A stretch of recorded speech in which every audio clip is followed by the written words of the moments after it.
All right, we'll go ahead and get started. So my plan for today is that we will do 3 meditations this morning, and then we'll have the lunch break from 12 to 1:30, and then we'll come back at 1:30. If you can, if you are going to be here all day, and then the afternoon session, we'll do 2 meditations from 1:30 to 3. So each meditation will be somewhere between 20 and 30 minutes, in that range. So we'll have, and then we'll take some breaks in between, the sessions, and yeah. So let's start by kind of doing, because this is a part of discovering Buddhism, we'll do a little bit more of a formal preliminary prayer. So I will screen share. This is kind of just a file that I've used before that I like.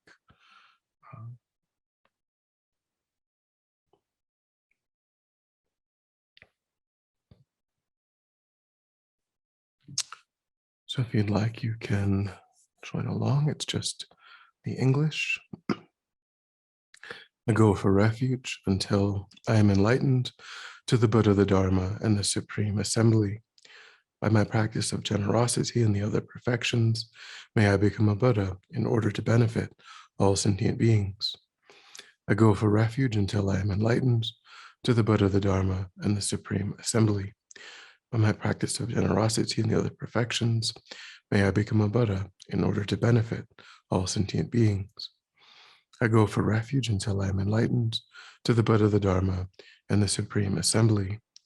By my practice of generosity and the other perfections, may I become a Buddha in order to benefit all sentient beings. May all sentient beings have happiness and its causes. May all sentient beings be free from suffering and its causes.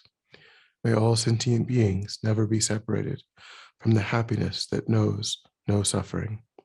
May all sentient beings abide in equanimity, free from attachment to friends and hatred for enemies.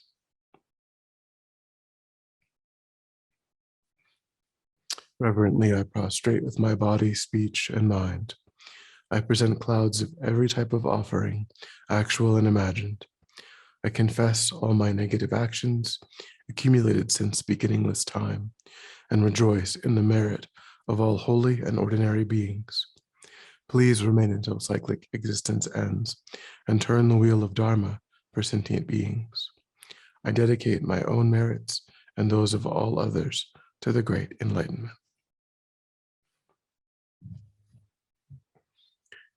This ground anointed by perfume, strewn with flowers, adorned by Mount Meru, 4 continents, the sun and the moon.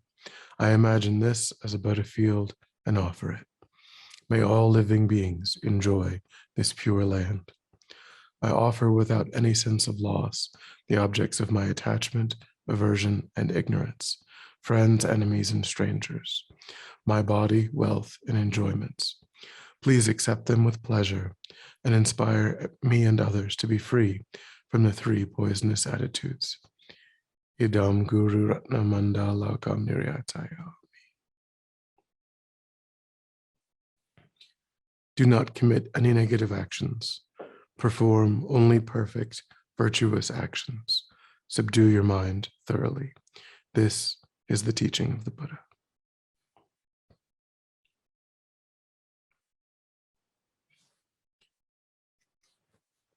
So we can reflect on having generated refuge in bodhicitta, engaged in the other preliminary practices,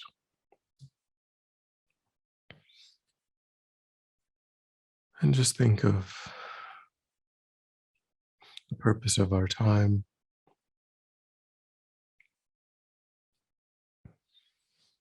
Really focusing and stabilizing an altruistic motivation.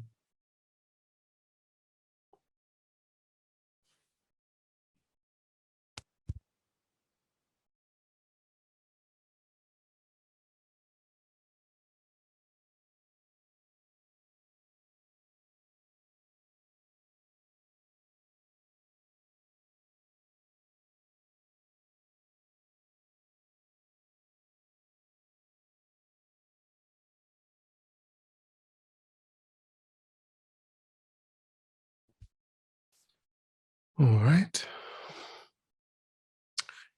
So we may have time, a couple of minutes, if people had any sort of maybe lingering questions from the course, that they maybe that from the reading or the last class, something that they didn't get a chance to ask or have answered, just in case we may be able to answer a question.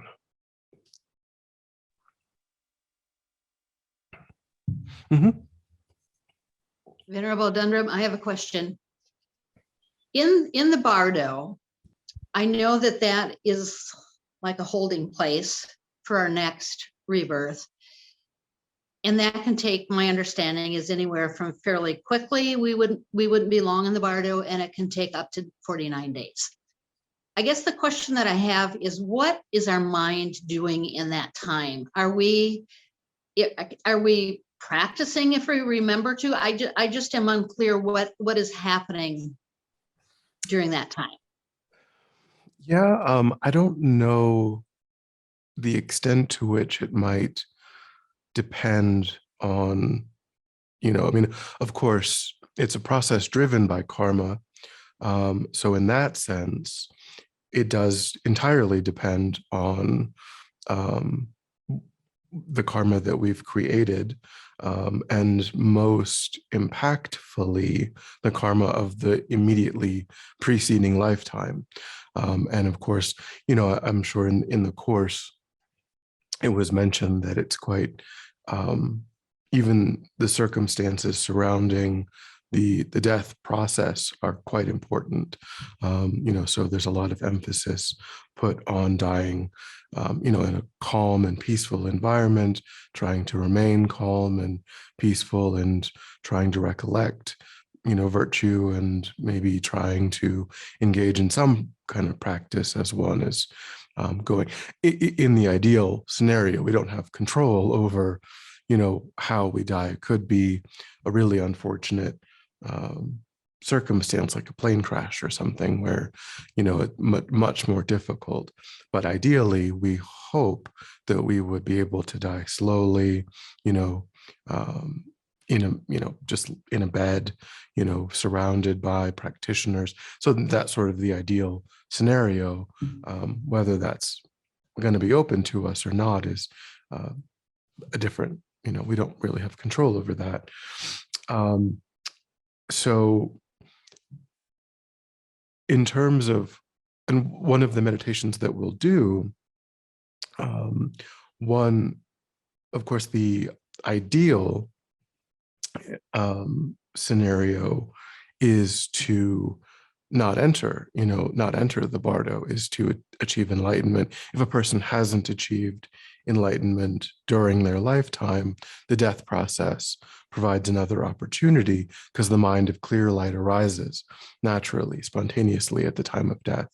So it's also an opportunity for practice in that sense. And that happens before the bardo, because the mind becomes increasingly more subtle, enters the mind of clear light, and then it actually goes in a reverse order.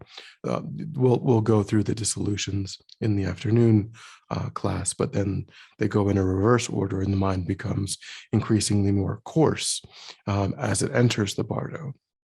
So the mind of clear light is the most subtle mind, and then as one, and the body and mind are still associated at that time. And then that association breaks after the mind of clear light. And then that's when the mind enters the intermediate state, or the bardo.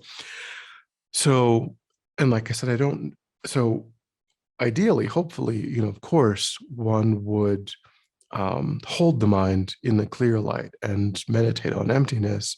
And even if one doesn't achieve enlightenment, the imprints that one gets from that are the best kind of imprints for familiarizing the mind with emptiness.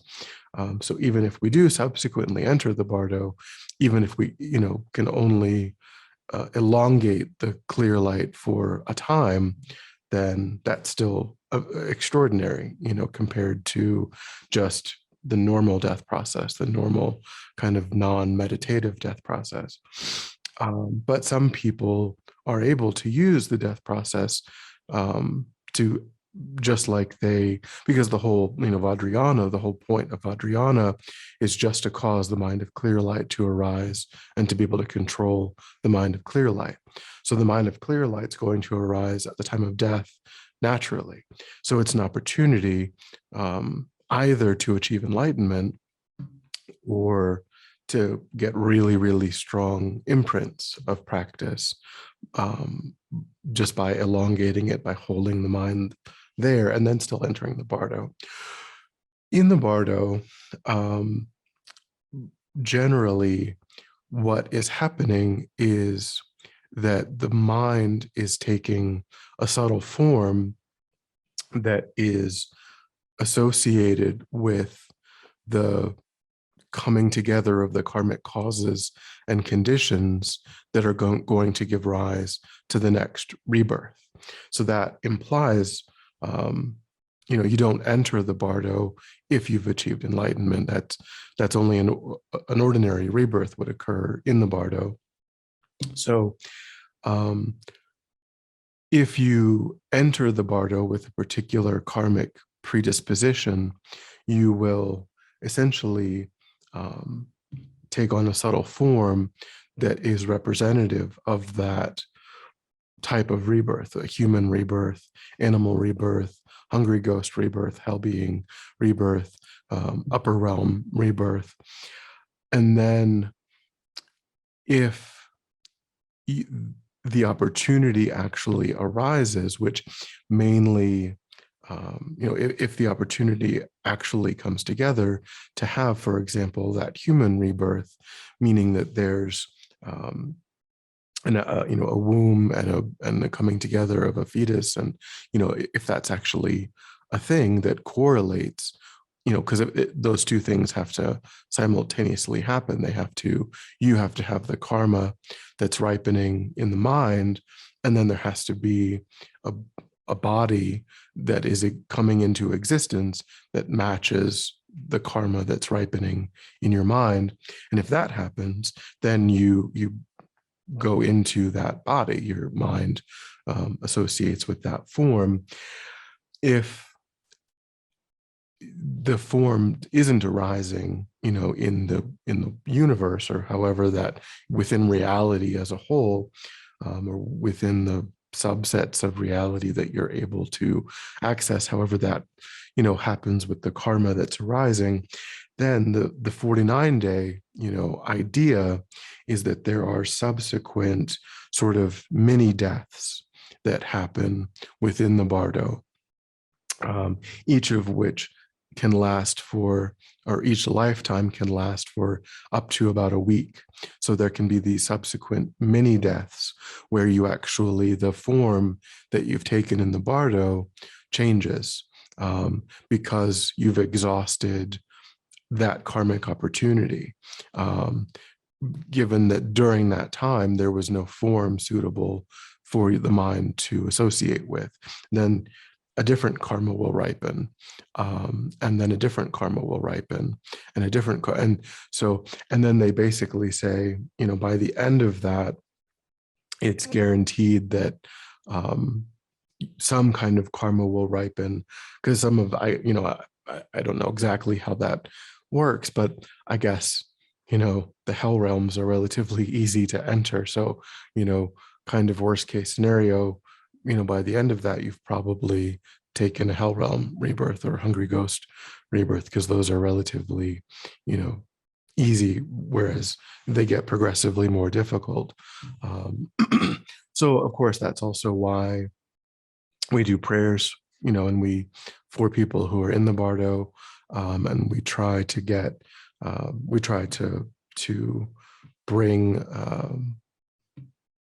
the enlightened energy, enlightened activity to bear, to try to help the right kinds of karma to ripen. The enlightened beings can't create karma, in that person's mind, but they can help to activate the karma that's already there, so that the best kind of karma ripens. And then, they talk about all kinds of visions and appearances that are happening, that are karmically driven as well. A lot of those they describe as being kind of unpleasant, kind of disorienting and unpleasant, that are happening.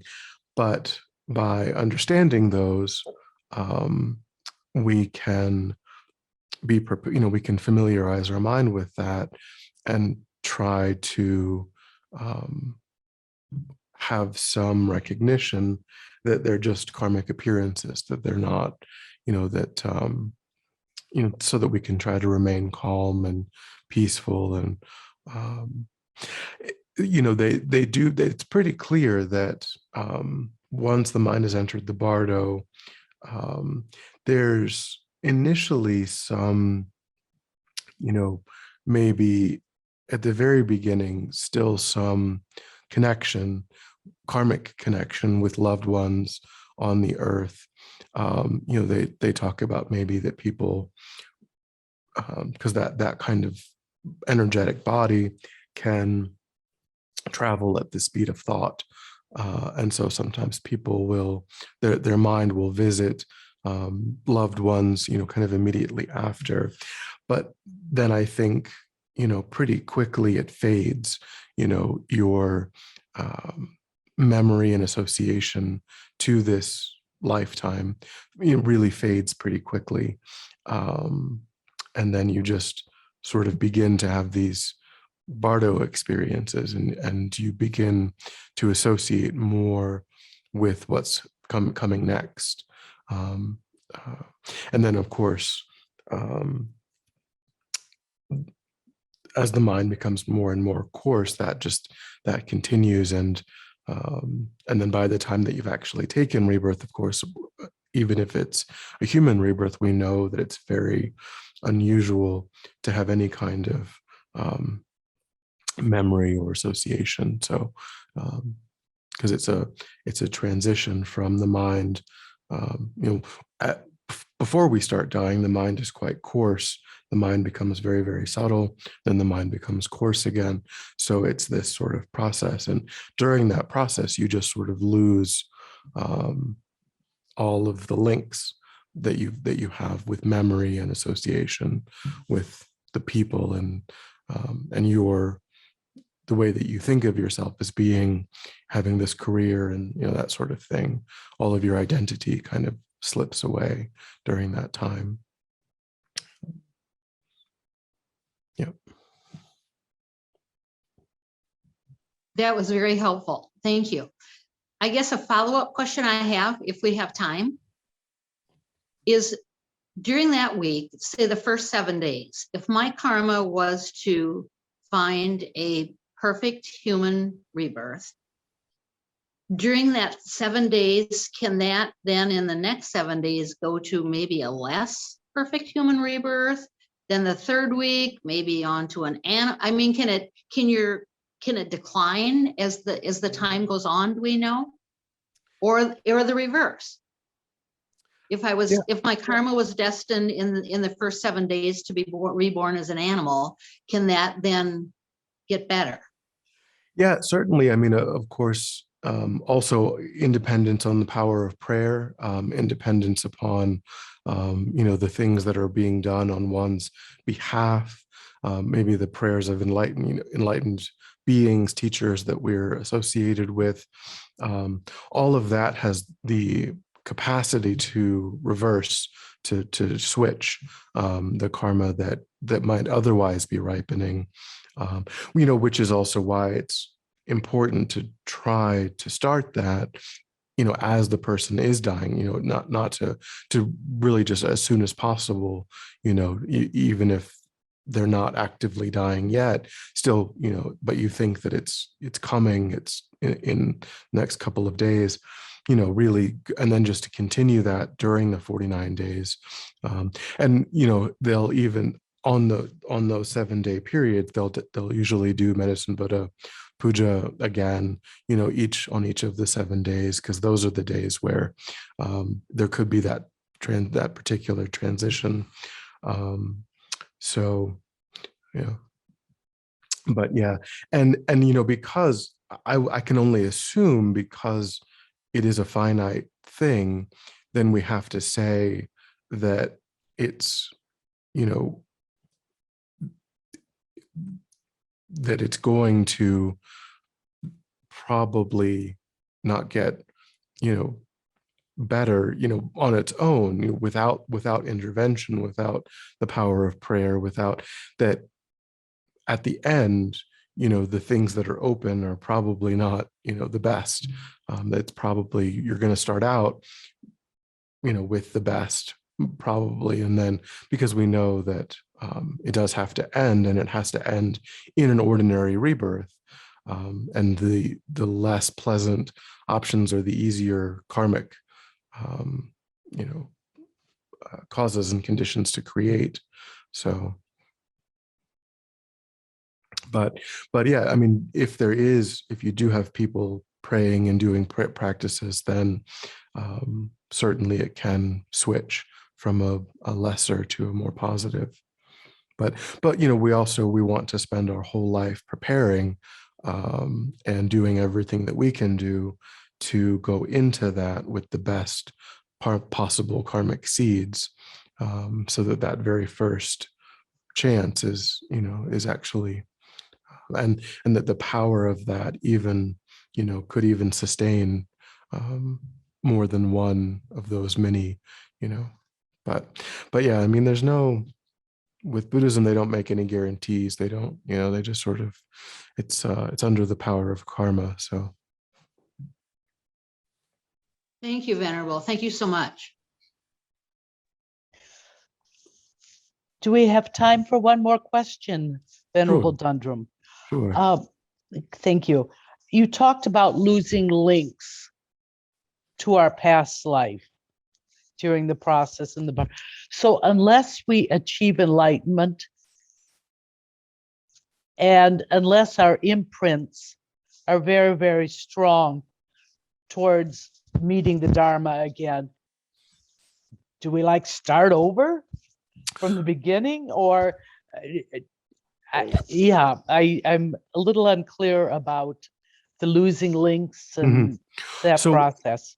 Yeah, so I mean, what I meant by that was more so like personal identity, like the thinking of oneself as being, a particular gender, a particular, your name, the daughter of so-and-so, the husband of so-and-so, identifying, oh, I'm a teacher, I'm a firefighter, the kind of the things that seem important to us that we use to construct our sense of self.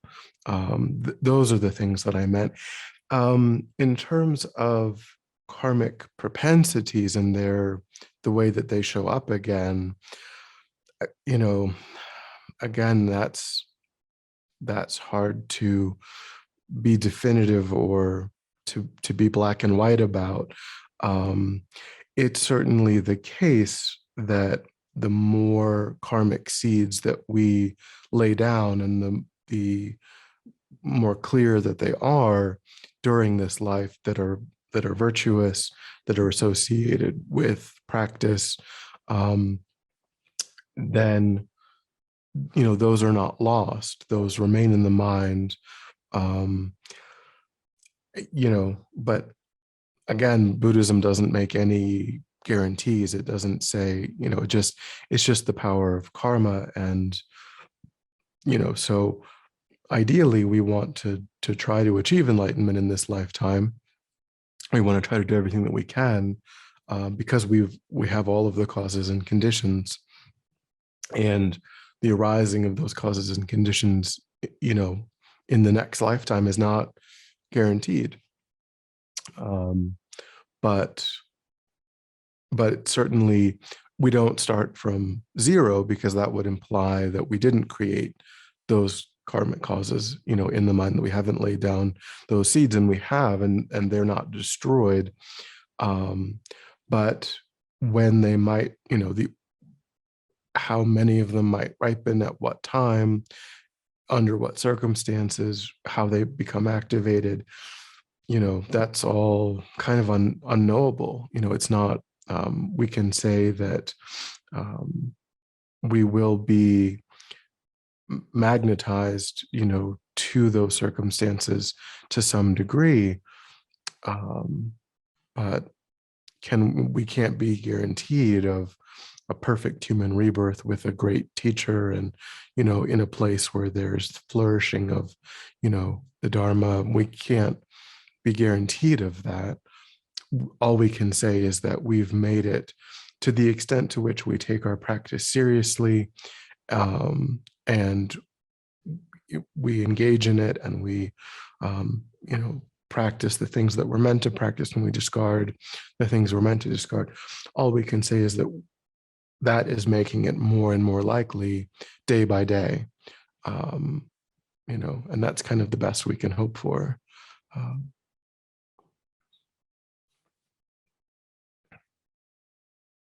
You're muted. Thank you, Venerable. That was very, very helpful. I appreciate your insights. Yeah.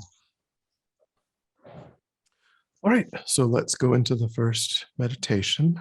We'll do the three that we'll do this morning are the disadvantages of not remembering death and impermanence, the advantages of remembering death and impermanence. Those are the first two that we'll start with, and then so we'll do those two now, and we'll take a break in between. So let's get into a stable, comfortable, upright position. So we think about keeping our feet flat and our back straight, torso open, hands in the lap, right over left, with the palms upturned and the thumbs gently touching. Our eyes are gently closed or slightly open.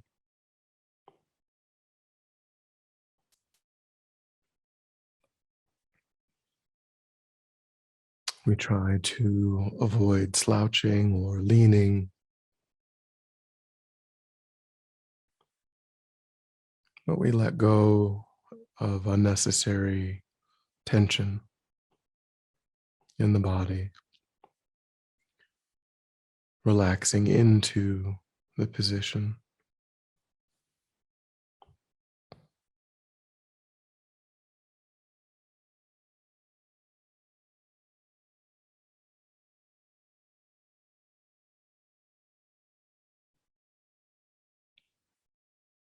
And try to have a sense of withdrawing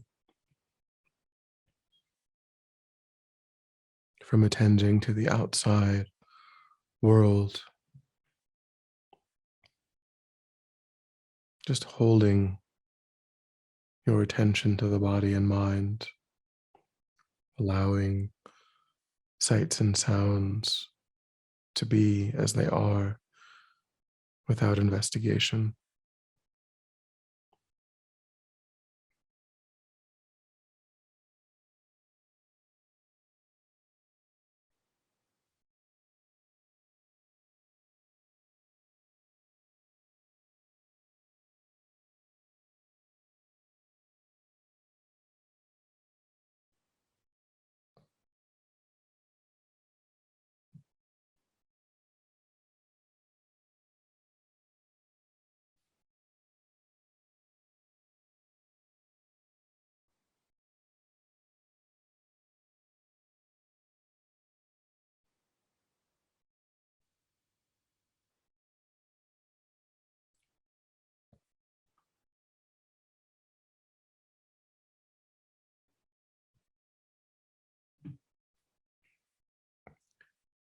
And begin to concentrate your awareness on the present moment by attending closely to the physical sensations of the air moving into and back out of the tip of the nostrils.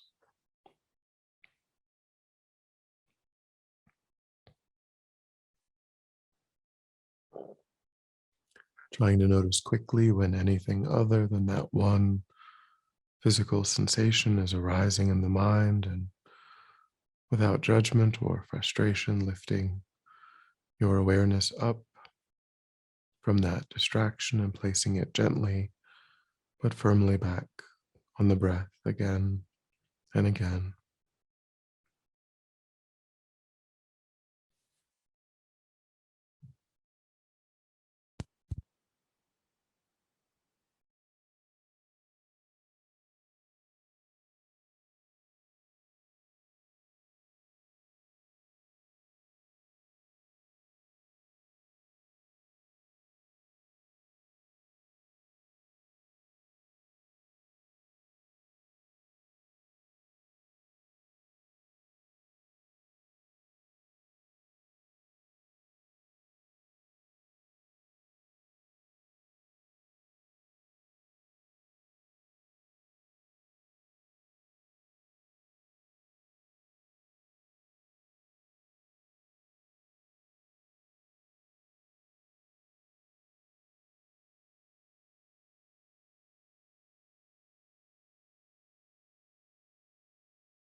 Then reassert an altruistic motivation.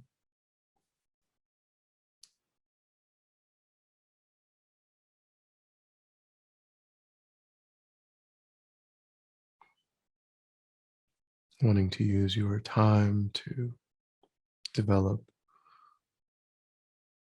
and deepen constructive habits and states of mind, reduce and eliminate destructive habits and states of mind,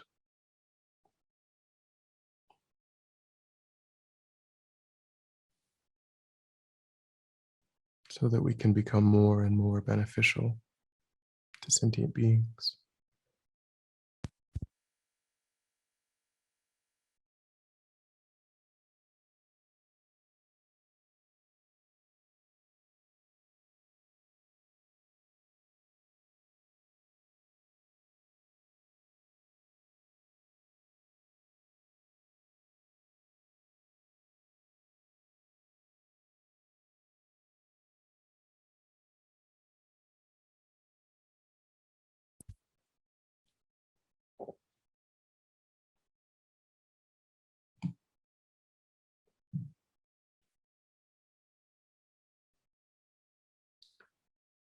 And then we'll begin contemplating the disadvantages of not recollecting death and impermanence.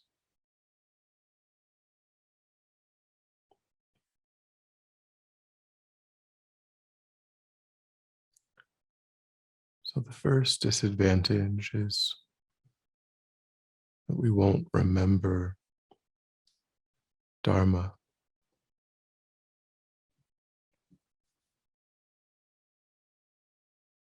We won't think of the importance of our practice.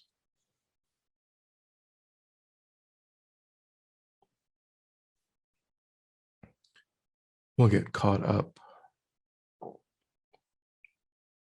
in worldly activities.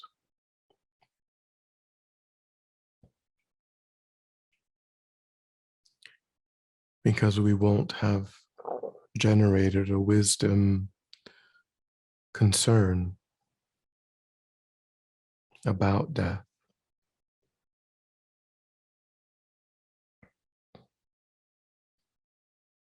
A wisdom fear is different than a neurotic fear.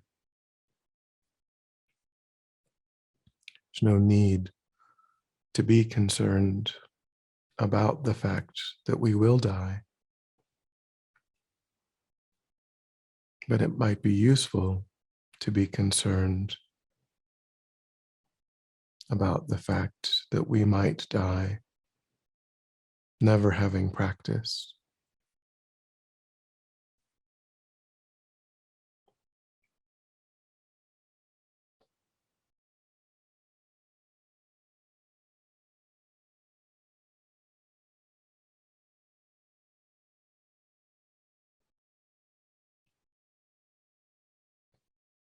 We may enter the death process without the protection of that practice.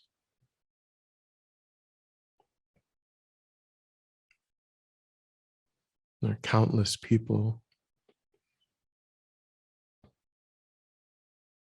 who do just pursue sensory pleasure, power, success,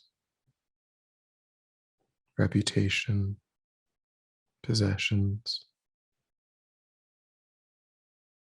never making space for practice.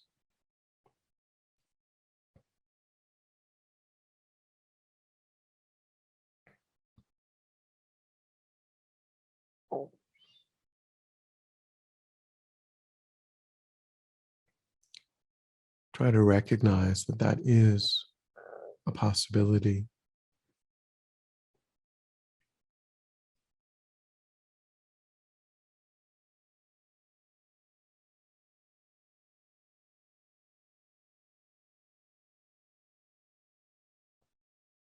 Try to generate that concern about not taking full advantage of this life.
And then the second disadvantage is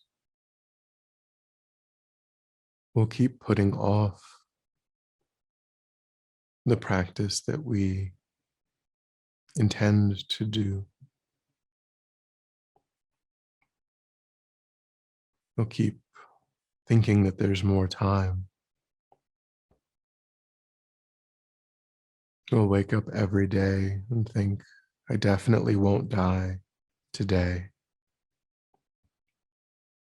so I can practice tomorrow.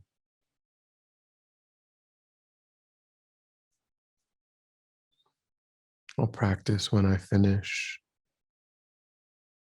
with this project.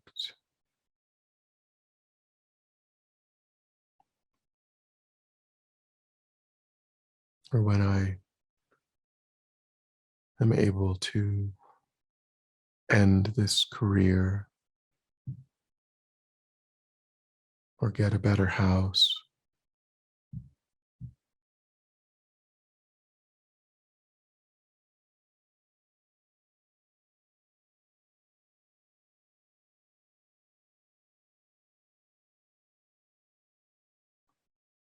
We'll always think of something that needs to be done that's more important.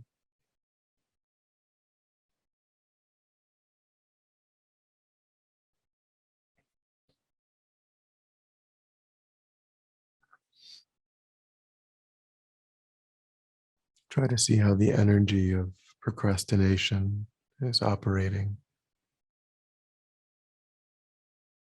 And try to confront that with this wisdom fear.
And the third disadvantage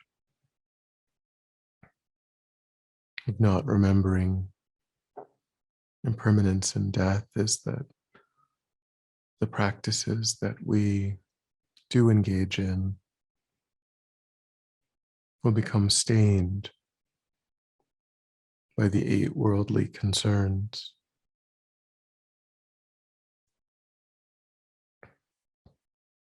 Due to the influence of the energies of attachment and aversion,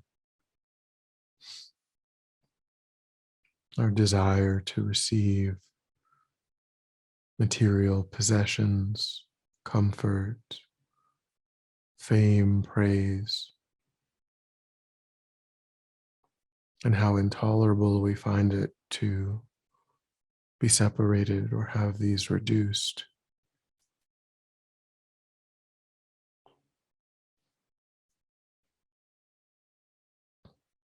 Our motivation for practicing Dharma will never be pure.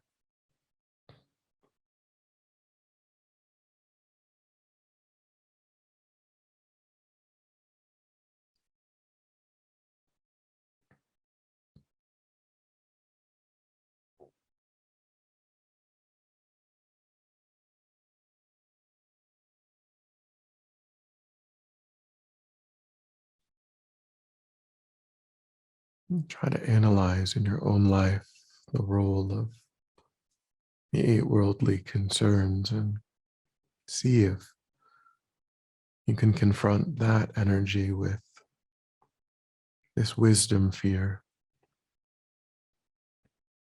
of not taking full advantage of this precious human life.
And the 4th disadvantage of not remembering death is that we'll be unable to persevere in our practice and we'll get easily distracted.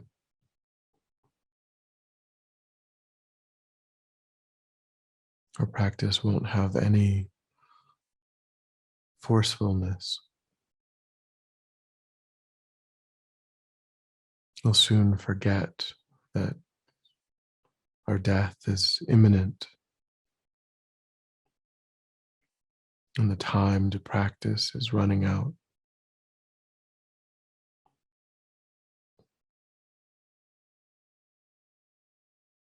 We'll become easily discouraged and give up our practice.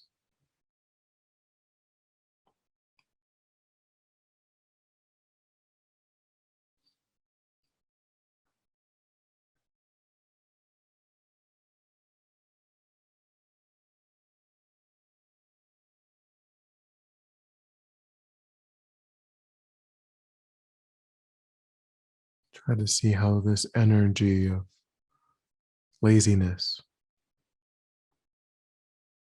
operates in the mind, and again, try to cut through it with that wisdom fear.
And the fifth disadvantage of not recollecting impermanence and death is that we'll make no effort to control negative states of mind, and we will easily create negative karma.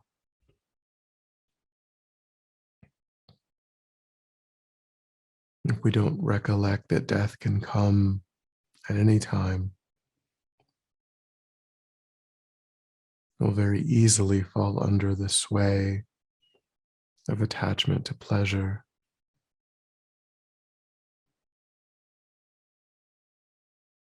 not realizing that we might die with those imprints in the mind.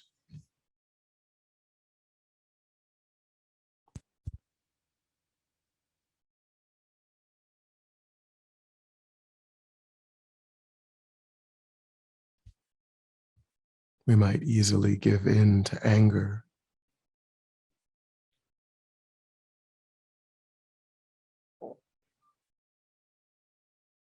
not realizing that we might die with those imprints in the mind.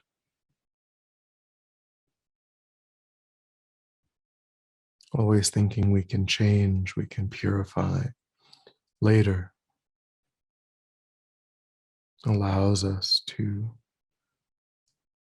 create so much negative karma.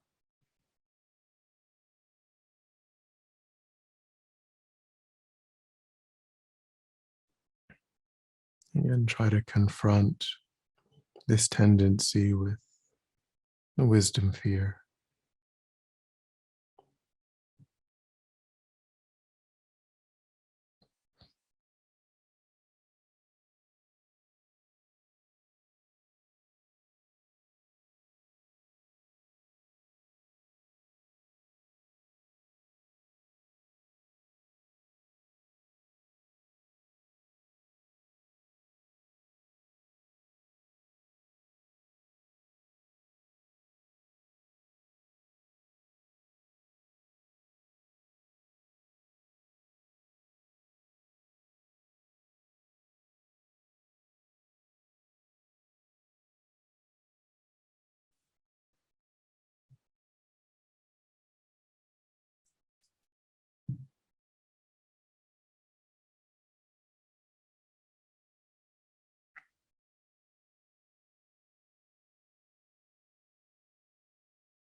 And the sixth disadvantage of not remembering death is that when we die, we'll die with much worry and regret. We won't have taken full advantage of this life and will be unprepared.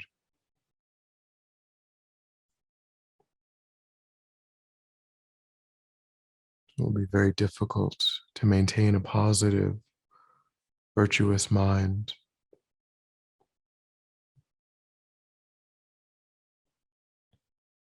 The mind will go to the mistakes that we've made,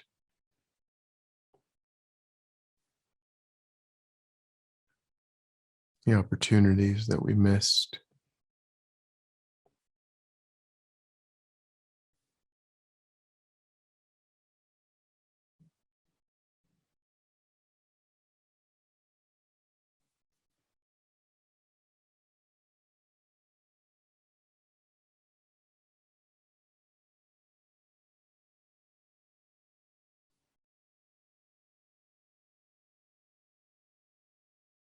And that negative karma will carry over into the bardo and influence our next rebirth.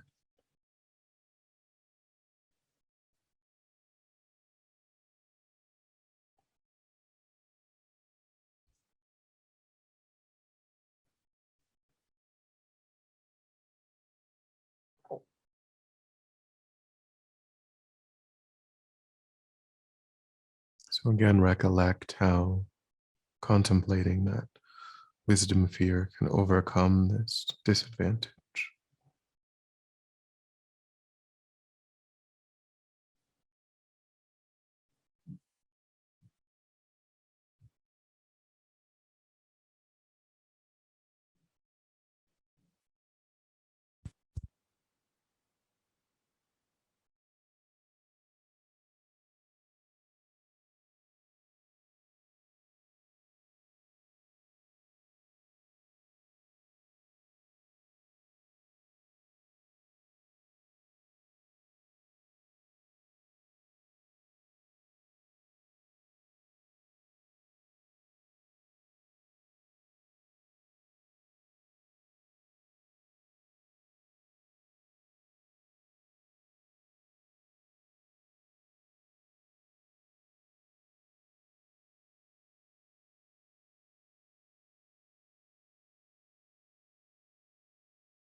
And then when you're ready, we'll come back together.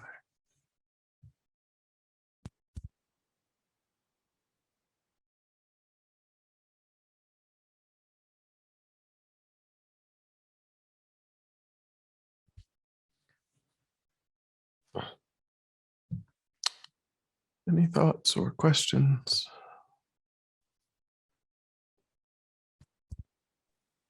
I just have a comment, Venerable.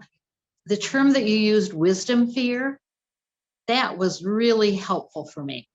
Super helpful. So I just really was able to grasp onto that. So thank you. Yeah, I don't remember where I heard it the first time, but I've always really liked it, distinguishing between, I didn't come up with it, but I heard it somewhere. Somebody said it, or it was in a book or something, distinguishing, because the fear that we generally have is a neurotic fear. The fear that we have of death is really just, of the fact that there's something that's going to happen that we can't do anything about. We can't change that we will die, and being concerned about something. It's like being concerned about the fact that the sun's going to come up tomorrow. You know, it's going to happen regardless of what our view is of it, you know, and being concerned about that is terrible. You know, that's such a panicked, painful state, you know, because you know it will happen. We will separate from this life, but what we can control is how prepared we are for that. You know, what work do we do between now and then to be able to experience that, the thing that we've experienced countless times, we just don't remember, you know, but we've died. And, you know, from since beginningless time, we've been dying. You know, it's not a new or, you know, unique kind of a thing. We just don't remember it. And because we don't remember it, we feel like we don't. And then, you know, and that's also why the dissolutions are important. Because when we do the dissolutions, we recollect, you know, then we have a way of becoming, you know, using the wisdom of enlightened beings and great meditators, you know, we can develop our own kind of insight into what will happen, because we know through what they've said that, you know, these are the stages that we go through, and the more that we can recollect those, then when they arise, we'll be like, oh yeah, of course, this is the, you know, this particular, the meditate, you know, these different karmic visions, and this is what's happening, and this is what's going to happen next. So we can, you know, the mind will be able to be calm and peaceful, and you know, so also doing the dissolutions on a, you know, I mean, every couple of days, you know, is really helpful. Doing a, you know, 10 or 15-minute, you know, meditation on the dissolutions, because it's really the repetition. I mean, that's the whole premise of meditation, is that it's the repetition that's helpful, that it, you know, goes into the mind more and more deeply.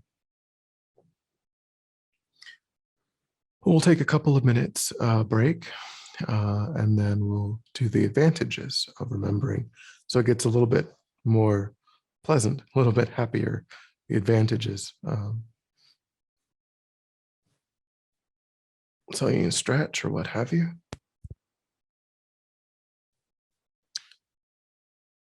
So let's once again try to put ourselves in a stable, comfortable, upright position.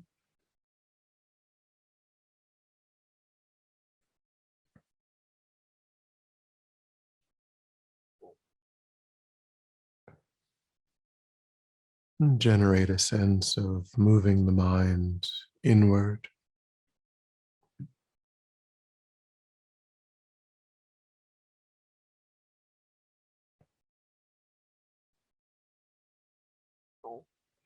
And just spending a moment concentrating on the breath.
Then we'll begin contemplating the first advantage of remembering death and impermanence, which is that it is most beneficial for our lives. Recollecting death again and again makes our life meaningful, gives it great purpose.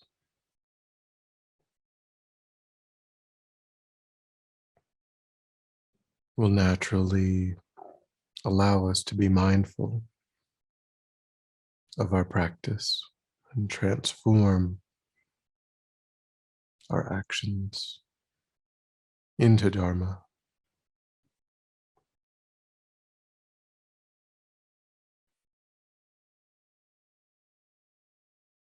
We recognize that each moment of this life is precious and can never be repeated.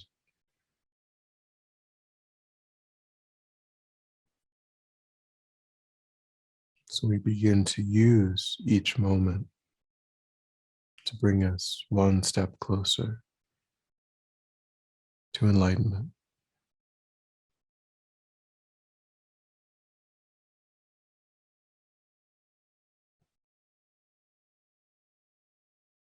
Try to see how that might operate.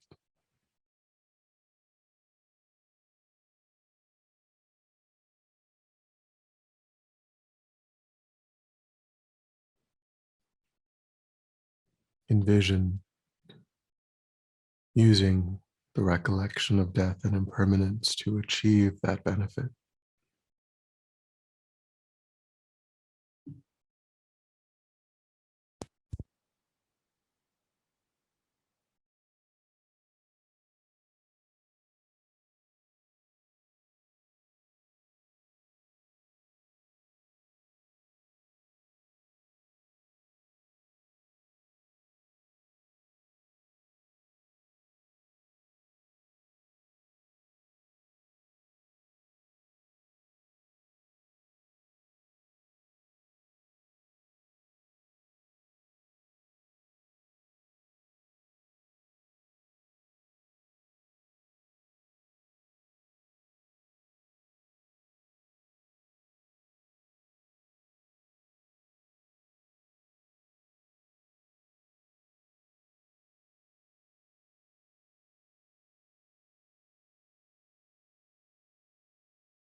A second advantage of recollecting death and permanence is that it is most powerful.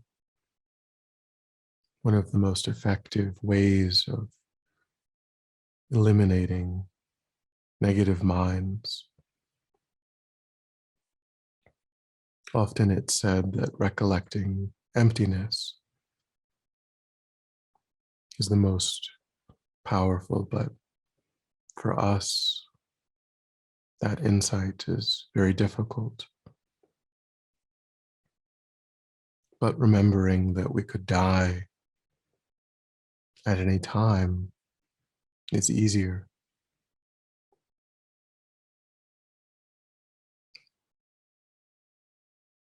We wouldn't want to die shortly after having screamed at a loved one.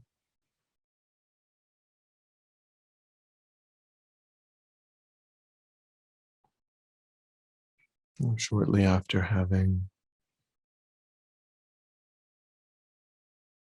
engaged in some non-virtuous action.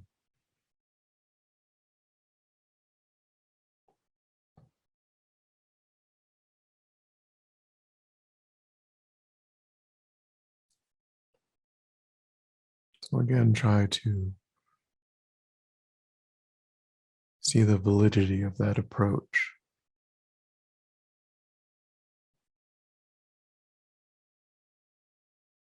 Imagine yourself using that recollection to cut off the arising of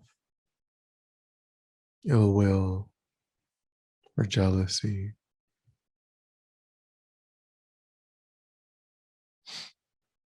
Not wanting to waste time creating new negative habits that might influence the process of rebirth.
The third advantage of remembering death is that it's important at the beginning of practice. We can think that the karmic causes of this incarnation was all of the merit, the morality, the generosity, the other perfections, the stainless prayers that we made in the past.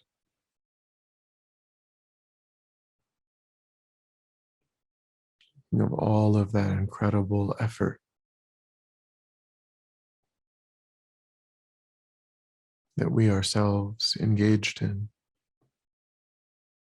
to give rise to this lifetime.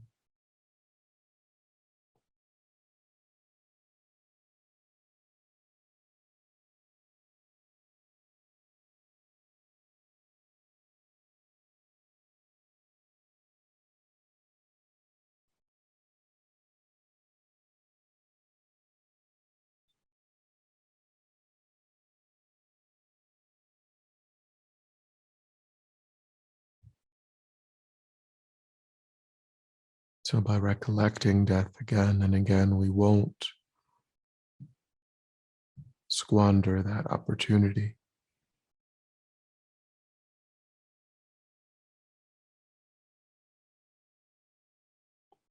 We'll honor the work, the effort that created the opportunity itself.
The fourth advantage of remembering death is that it's important once we have set out on the spiritual path.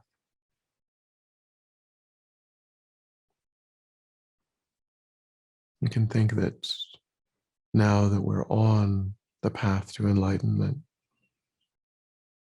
no matter what difficulties arise,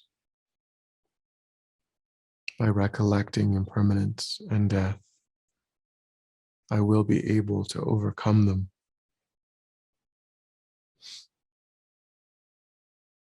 No matter the difficulties in understanding difficult, complex topics, no matter how hard it is to have less sleep at certain times or keep our vows or commitments, or to be vigilant and the arising of delusions. By remembering impermanence and death, we will eventually accomplish all of our virtuous goals and activities.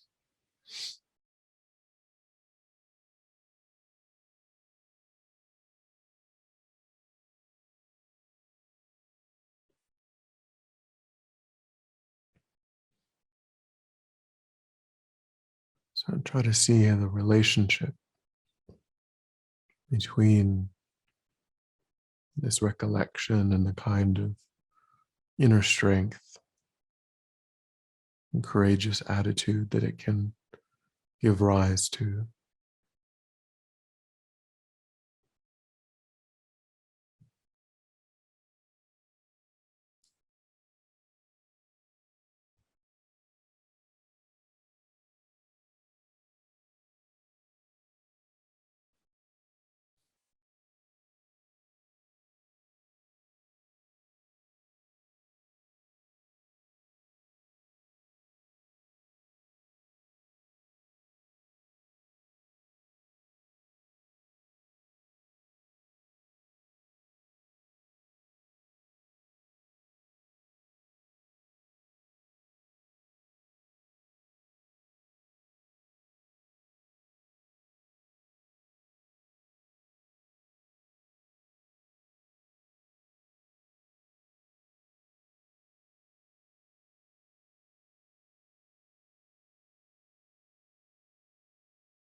And the fifth advantage of remembering death is that it allows us to complete our Dharma practice and attain enlightenment.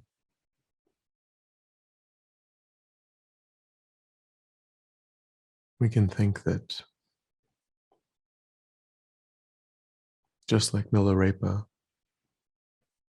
who said that through fear of death, I fled to the mountains, where I realized the nature of the mind. Now death holds no fear for me.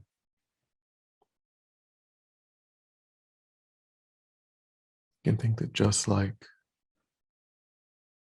the benefit that he received through recollection of death,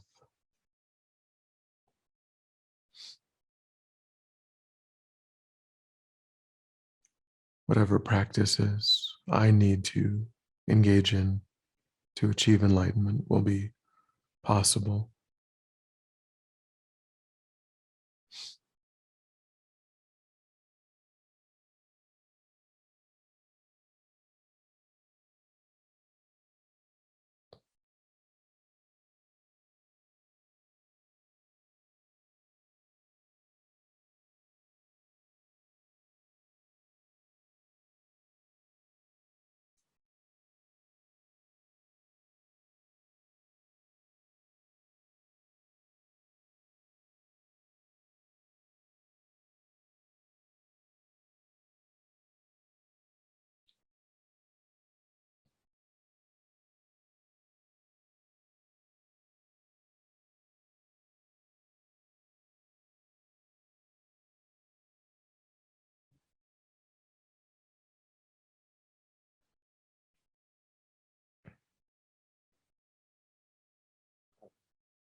And the sixth advantage of remembering death is that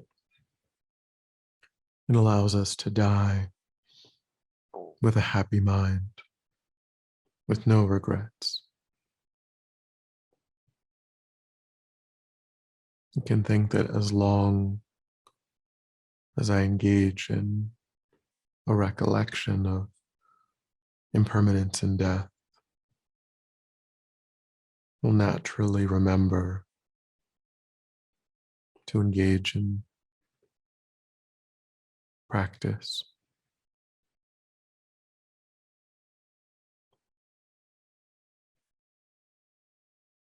And as long as we continue to engage in practice, we will perhaps become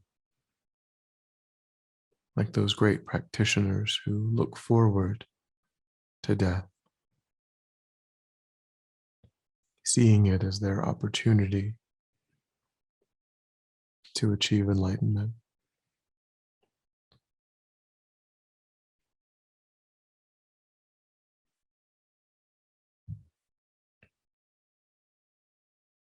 Even if we can't progress to that level in this life,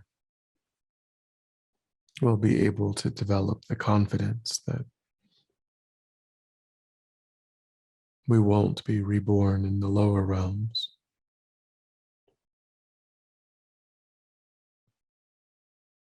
and that we've used our life well.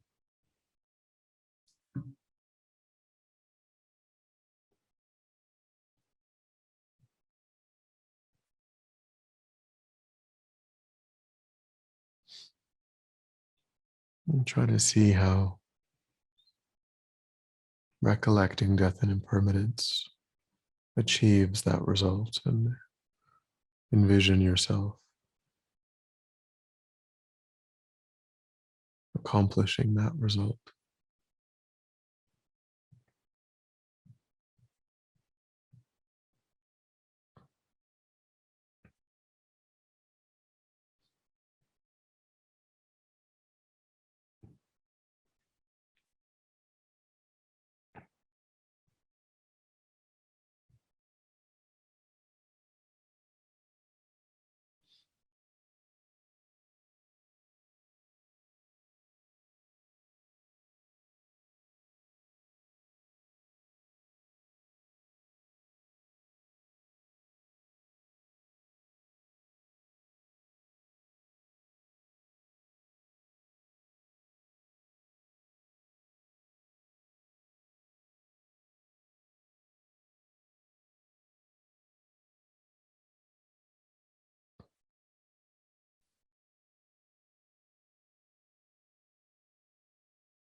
And then when you're ready, we'll come back together.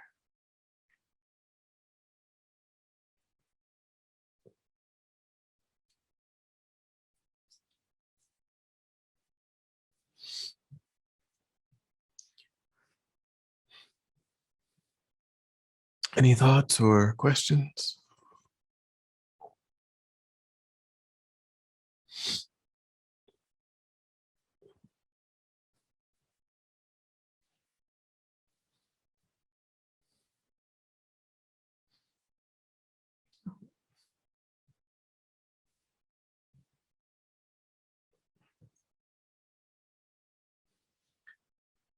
All right. Well, so we could do a couple different um, ideas. We could take like a 10-minute break and then try to do just a short. The third meditation is a meditation on impermanence, which is different than death. Impermanence is the changing nature of phenomena. So we could do, either like a 10-minute break or a 5-minute break, or we could break for lunch. What do you guys want to do?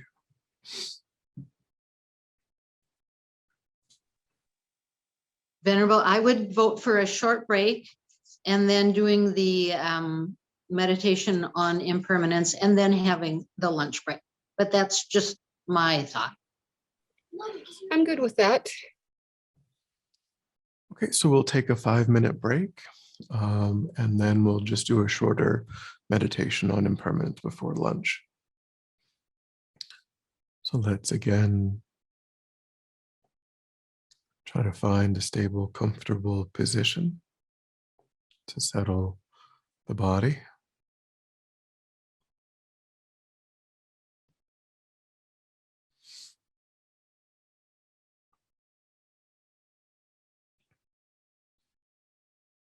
Keeping our feet flat and our back straight, torso open.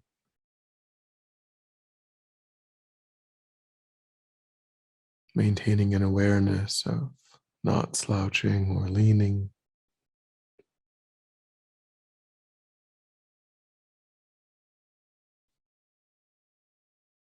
But also relaxing into the posture, releasing tension, any rigidity in the body.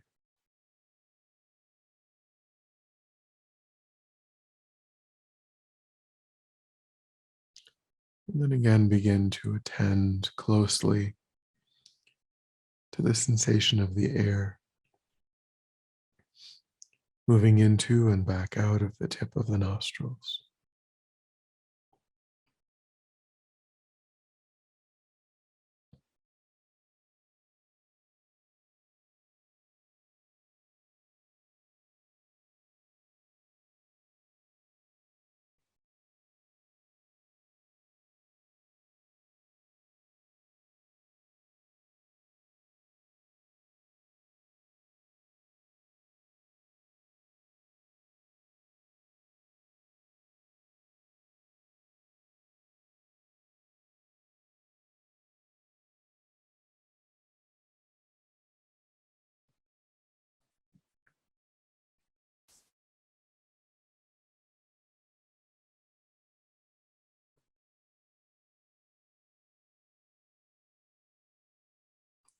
Then begin to recognize how that process of breathing itself empowers dynamic change in the body. Each inhalation and exhalation is different from the one before and after.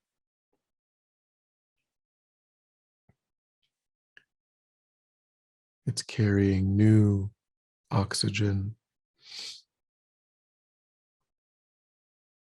And it's getting rid of new carbon dioxide and other waste products.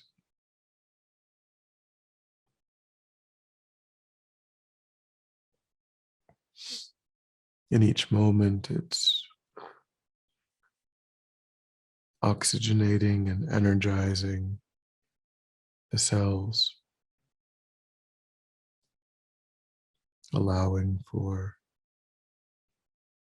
the functioning of circulatory system, digestive system,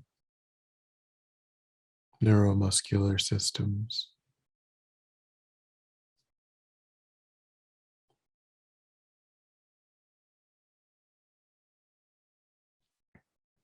Think of all of these different interconnected bodily systems.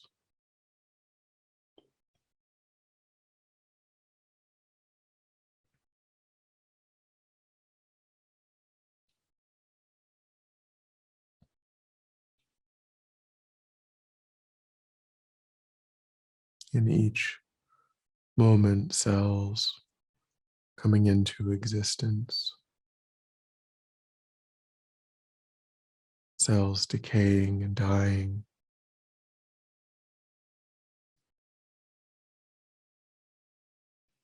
tissues changing, becoming smaller or larger,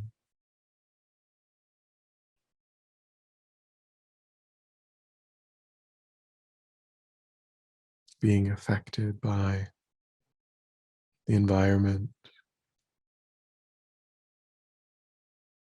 by food and drink.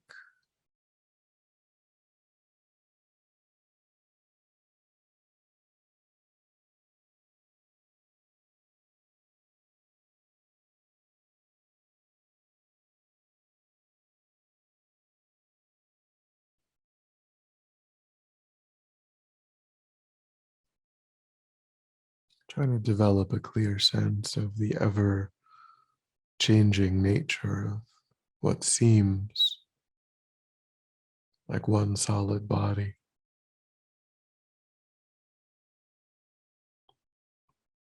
but is always completely in flux.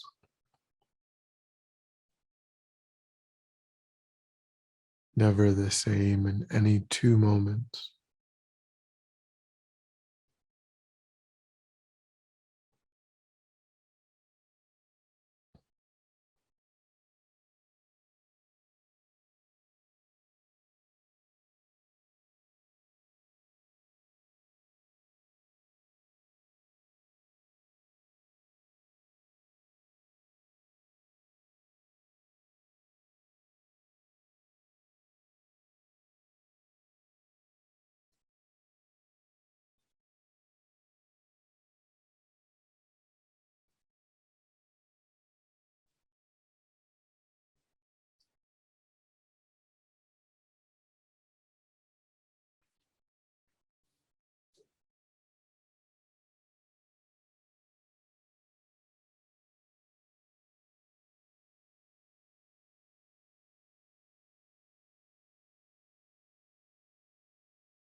And then turn your attention away from the body and toward the mind, observing the flow of mental moments, memories, perceptions, thoughts, feelings.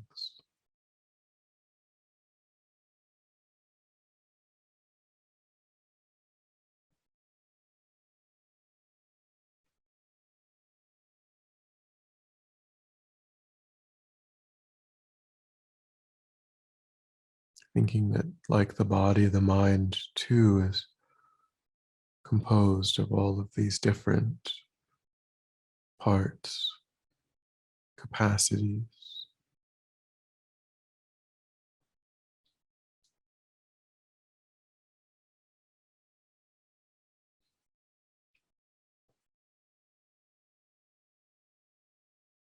And how no two moments of the mind are ever the same.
begin to move your awareness outward to your immediate environment.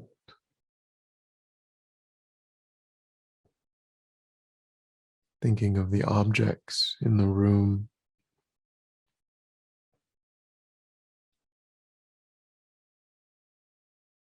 how they too are changing moment by moment.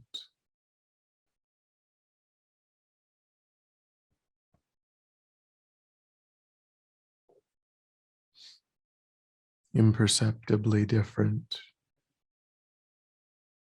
one moment to the next.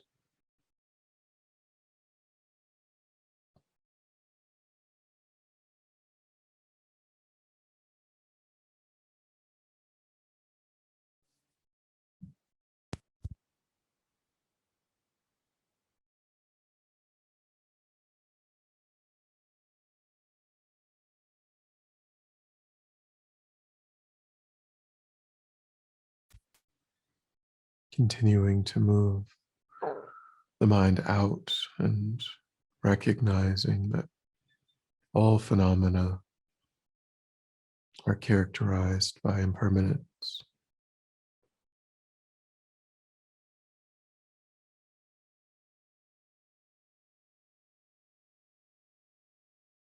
Every object that can be cognized, touched, seen, heard,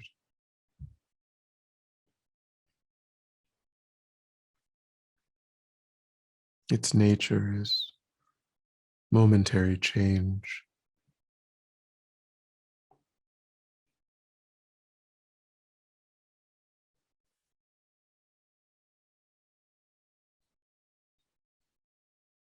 If while analyzing in this way, you can give rise to a felt sense of the ever-changing nature of all things, and try to rest your mind in that insight, returning to analysis if the insight is lost.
And try to generate the insight that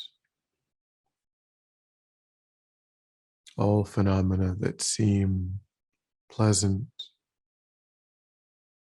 beautiful, enjoyable, and all phenomena that seem unpleasant, distasteful. They're all in the process of changing.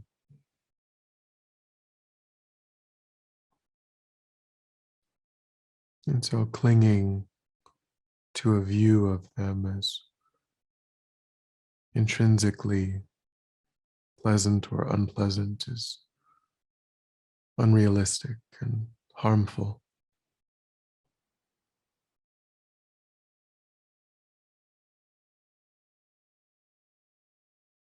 As both are in the process of dissolving, falling away.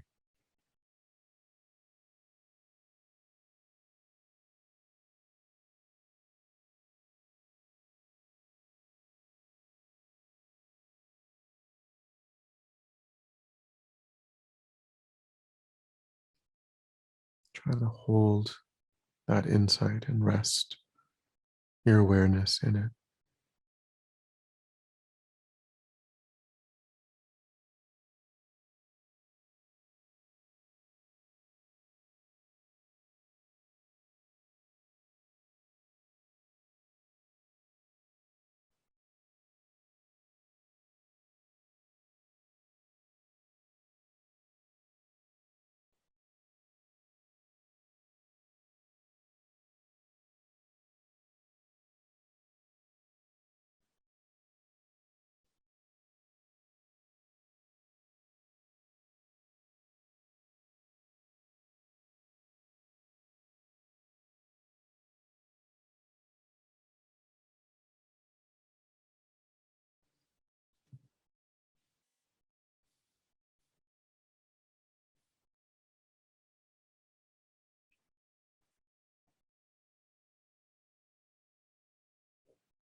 And then when you're ready, we'll come back together.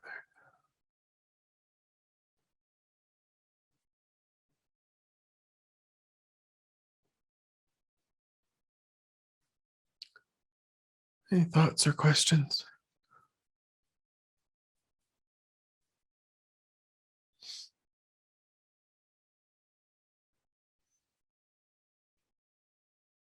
Nope. All right. Well, I will see everyone back here at 1:30 then. Have a good lunch.